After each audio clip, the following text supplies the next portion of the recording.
Hello, എല്ലാവർക്കും എൻ്റെ വീഡിയോയിലേക്ക് സ്വാഗതം. ഇന്ന് ഞാനിവിടെ വളരെ ടേസ്റ്റിയിൽ വാഴപ്പിണ്ടി തോരൻ തയ്യാറാക്കുകയാണ്. ഇത് എങ്ങനെ ഉണ്ടാക്കുന്നതെന്ന് നോക്കാം. വാഴ വെട്ടിയെടുത്തതിന് ശേഷം വാഴപ്പിണ്ടി എടുക്കുകയാണ് ചെയ്യുന്നത്. ഇതുപോലെ തൊലി കളഞ്ഞെടുക്കാം. ഓരോ പീസുകളായി കട്ട് ചെയ്തതിന് ശേഷമാണ് തൊലി കളഞ്ഞെടുക്കുന്നത്. ഇതിൻ്റെ തോടെല്ലാം കളഞ്ഞതിന് ശേഷം 2 പീസ് ഞാൻ എടുത്തിട്ടുണ്ട്. നമ്മുടെ ആവശ്യത്തിന് എടുത്താൽ മതി. ഇത് വട്ടത്തിൽ അരിഞ്ഞെടുക്കാം. വട്ടത്തിൽ അരിഞ്ഞെടുത്ത് അതിൻ്റെ വലയുണ്ട്, വല ഈ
ഇത് വളരെ ടേസ്റ്റിയിൽ തന്നെ തയ്യാറാക്കിയെടുക്കാം.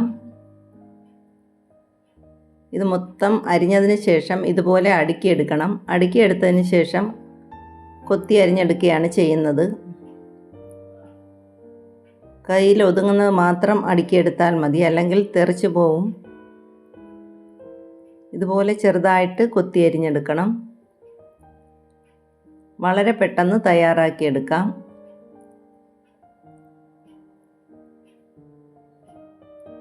ഉച്ചയൂണിൻ്റെ കൂടെ ആഹാരത്തിൽ ചേർക്കാൻ പറ്റുന്ന നല്ലൊരു വിഭവമാണ്. ഇതിനി കുറച്ച് നേരം വെള്ളത്തിലിട്ട് വയ്ക്കണം. ഒരു 10 മിനിറ്റ് നേരം വെള്ളത്തിൽ ഇട്ടതിന് ശേഷം കുറച്ച് ഉപ്പും കൂടെ ഇട്ട് വയ്ക്കാം. അതിൻ്റെ കറയെല്ലാം പോയി കിട്ടുന്നതിന് വേണ്ടിയിട്ടാണ്. 10 മിനിറ്റ് കഴിഞ്ഞ് ഇത് അരിച്ചെടുക്കാം. ഇനി അരിപ്പയിലോട്ട് അരിച്ചെടുക്കുകയാണ്. ഇനി അരമുറി തേങ്ങ എടുത്ത് തിരുകിയെടുക്കാം. അരമുറി വേണ്ട, തോരൻ ആവശ്യമുള്ളത് മാത്രം മതി. 2 വെള്ളക്കാന്താരിയും 4-5 വെളുത്തുള്ളിയും ചേർത്ത് കൊടുക്കാം. 1/2 ടീസ്പൂൺ മഞ്ഞൾപ്പൊടി ചേർത്ത് കൊടുക്കാം.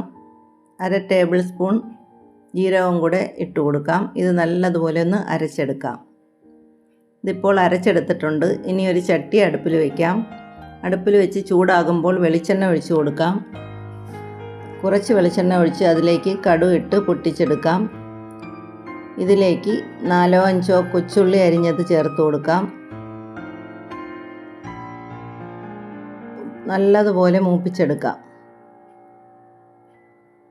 ഇതിലേക്ക് 2 വറ്റൽമുളക് ചേർത്ത് കൊടുക്കാം. വറ്റൽമുളക് ചേർത്ത് മൂത്തതിന് ശേഷം ഒരു സവാള അരിഞ്ഞ് വെച്ചിട്ടുണ്ടായിരുന്നു, അത് ചേർത്ത് കൊടുക്കുന്നതാണ്. സവാള അരിഞ്ഞത് ഇട്ട് കൊടുക്കാം. ഇട്ട് കൊടുത്തതിന് ശേഷം ഒന്ന് ചൂടാക്കിയെടുക്കാം.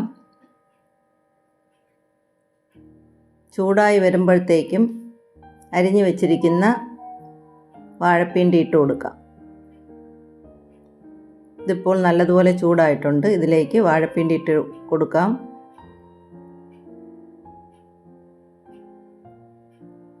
ഇത് നല്ലതുപോലെ ഒന്ന് ഇളക്കി കൊടുക്കാം. ചൂടാകുന്നത് വരെ ഒന്ന് ഇതുപോലെ ഒന്ന് ഇളക്കി ഒതുക്കി കൊടുക്കാം. ഒതുക്കിയതിന് ശേഷം അടച്ചു വയ്ക്കാം.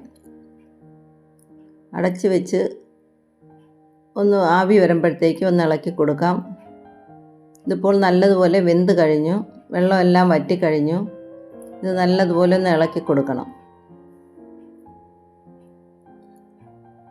കുറച്ച് എണ്ണയിൽ തന്നെ ഇങ്ങനെ കിടന്ന് മൊരിയത്തക്ക വിധത്തിൽ ഒന്ന് ഇളക്കണം. വെള്ളമെല്ലാം വറ്റിയതിന് ശേഷം ഇതുപോലെ ആയതിന് ശേഷം തീ ലോ ഫ്ലെയിമിലാക്കി കൊടുക്കാം. ഇതിലേക്ക് അരപ്പും കൂടെ ഇട്ട് കൊടുക്കണം. ആദ്യമേ ഉപ്പ് ചേർത്ത് കൊടുക്കുകയാണ്. കുറച്ച് ഉപ്പ് ചേർത്ത് കൊടുത്താൽ മതി. ഇത് ഉപ്പ് ചേർത്തിട്ട് നല്ലതുപോലെ ഒന്ന് ഇളക്കി കൊടുക്കാം.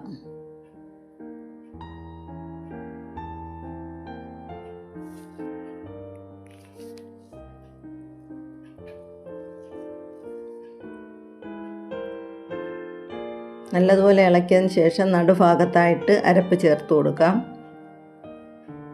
തോരൻ്റെ അരപ്പ് പരപരാ മാത്രം അരച്ചാൽ മതി. കൂടുതൽ അരഞ്ഞു പോകാതെ നോക്കണം.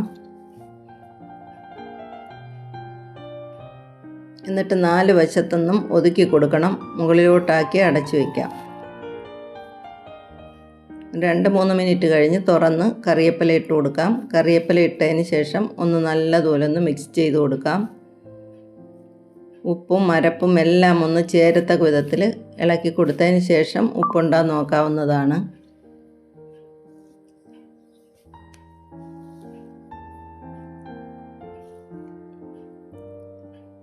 ഇനി ഇത് ഒതുക്കി വെച്ച് അടച്ചു വയ്ക്കാം. അപ്പോഴത്തേക്ക് തീയും ഓഫാക്കാം. നല്ല ടേസ്റ്റി ആയിട്ടുള്ള വാഴപ്പിണ്ടി തോരൻ തയ്യാറായി കഴിഞ്ഞു. ഉച്ചയ്ക്ക് ഊണിന് ചൂടോടെ തന്നെ കഴിക്കാവുന്നതാണ്. തീ ഓഫാക്കിയതിന് ശേഷം താഴ്ത്തി ഇറക്കി വയ്ക്കാം. അല്ലെങ്കിൽ പ്ലേറ്റിലോട്ട് കോരിയെടുക്കാം. ഇത് ചൂടോടെയും കഴിക്കാം, തണുത്താലും കഴിക്കാവുന്നതാണ്. എല്ലാവരും ഇഷ്ടപ്പെട്ടാൽ ലൈക്ക് ചെയ്യാനും കമൻറ്റ് ചെയ്യാനും മറക്കല്ലേ. എല്ലാവർക്കും എൻ്റെ താങ്ക്സ്.